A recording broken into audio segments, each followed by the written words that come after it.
بسم اللہ الرحمن الرحیم نحمدہ ونصلی علی رسولہ الکریم اما بعد۔ حضرت عبداللہ ابن عمر رضی اللہ عنہ فرماتے ہیں کہ حضرت صلی اللہ علیہ وسلم نے فرمایا کہ ظلم کرنا آخرت میں اندھیریوں کا باعث ہوگا۔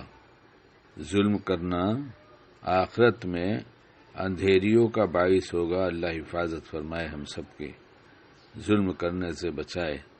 ایک روایت میں آپ صلی اللہ علیہ وسلم نے ارشاد فرمایا کہ مظلوم کی بد دعا سے بچتے رہو، کیونکہ وہ اللہ تعالی سے اپنا حق مانگتا ہے اور اللہ تعالیٰ کسی حقدار کو اس کا حق دینے سے محروم نہیں کرتا۔ احادیث شریفہ میں خلق خدا پر رحم کرنے اور ان کے ساتھ مہربانی کا برتاؤ کرنے کی انتہائی تاکید وارد ہوئی ہے۔ ایک روایت میں حضرت صلی اللہ علیہ وسلم نے ارشاد فرمایا، مہربانی کرنے والوں پر رحمان مہربان ہے، تم زمین والوں پر رحم کرو، آسمان والا تم پر رحم کرے گا۔ نیز آپ صلی اللہ علیہ وسلم نے فرمایا کہ خلق خدا اللہ کی اولاد کے مانند ہے، لہذا اللہ کی نظر میں سب سے زیادہ پسندیدہ شخص وہ ہے جو خلق خدا پر رحم و احسان کرنے والا ہو۔ ایک بھی روایت بڑی عجیب آ رہی ہے مشکوٰۃ شریف کی۔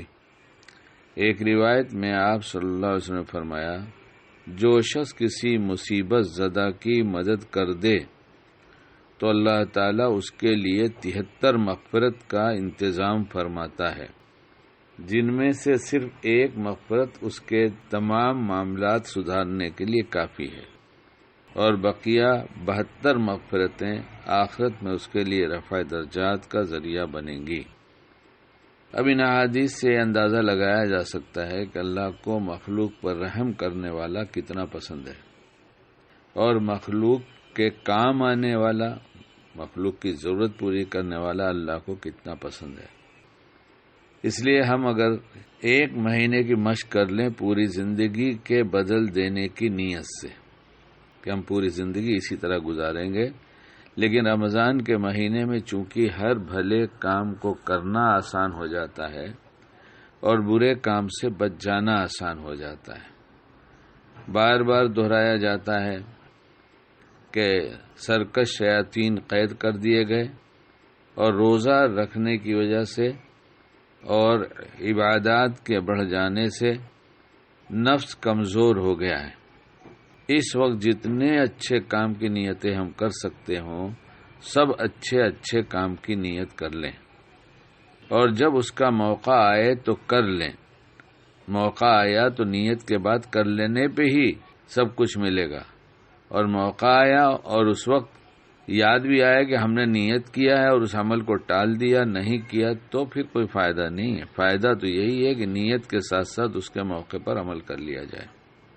اور اسی طرح سے چھوڑنے والے کام جتنے ہیں ان کو چھوڑنے کی نیت کر لیا جائے، اور جب موقع ایسا آ جائے کہ وہ غلط کام کرنے کا موقع آ گیا تو اسے چھوڑ دیا جائے، تو اس کا نفع ہوگا۔ اب یہ تو ایک بات اس طرح کی ہو گئی کہ جب موقع آئے گا کریں گے، یہ ہوگا نہیں، گھر والوں کے ساتھ کیا جائے۔ گھر والوں کے ساتھ اگر سحری کھانے کے لیے بنانے کے لیے وہ اٹھتی ہیں گھر کی عورتیں مستورات، تو ہم ان کا کتنا ہاتھ بٹائیں گے؟ ہم تو صرف حکم چلائیں گے۔ کیا ان کو اور کچھ کام نہیں کرنا ہے؟ کیا کم نیند کی وجہ سے ان کو تکان نہیں ہے؟ کیا ان کا سونے کا جی نہیں چاہ رہا ہے؟ جیسے ہمارا چلتا ہے ویسا ان کا بھی چلتا ہے۔ اس طرح سے ان کے ساتھ رحم کیا جائے، ان کی مدد کیا جائے، ان کے کام میں ہاتھ بٹایا جائے۔ گھر میں موقع ہے، ملازم ہے، کام کرنے والے ہیں، ان کے ساتھ بھی ایسا سلوک کیا جائے۔ باہر بہت تلاش کرنے کی ضرورت نہیں، مل جائے موقع تو باہر بھی کیا جائے۔ اللہ ہمیں باعمل بنائے۔